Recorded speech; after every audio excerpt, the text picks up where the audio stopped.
first thing about real commitment and real loyalty. Trust me. Okay. Once you see how This good bitch you is have ranting about loyalty and that kid fucking like not going out with her. It's just funny as fucking hell. Okay. You have to hear this Okay. shit. You're right, yeah. You're right. Yeah. Chris, don't say I'm right when you don't mean it. I fucking know.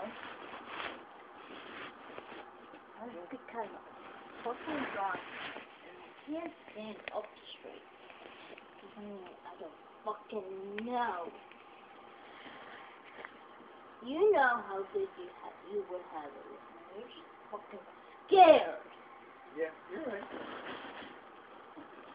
You think you're fucking funny with saying I'm right, but fuck you're not. You're right. You're right. It's gonna be okay to drive home. No, I'm okay. I'm like this. Is she asleep? No, I don't know if she's going to sleep. I don't know. I'm laughing at her. Thanks, Ashley.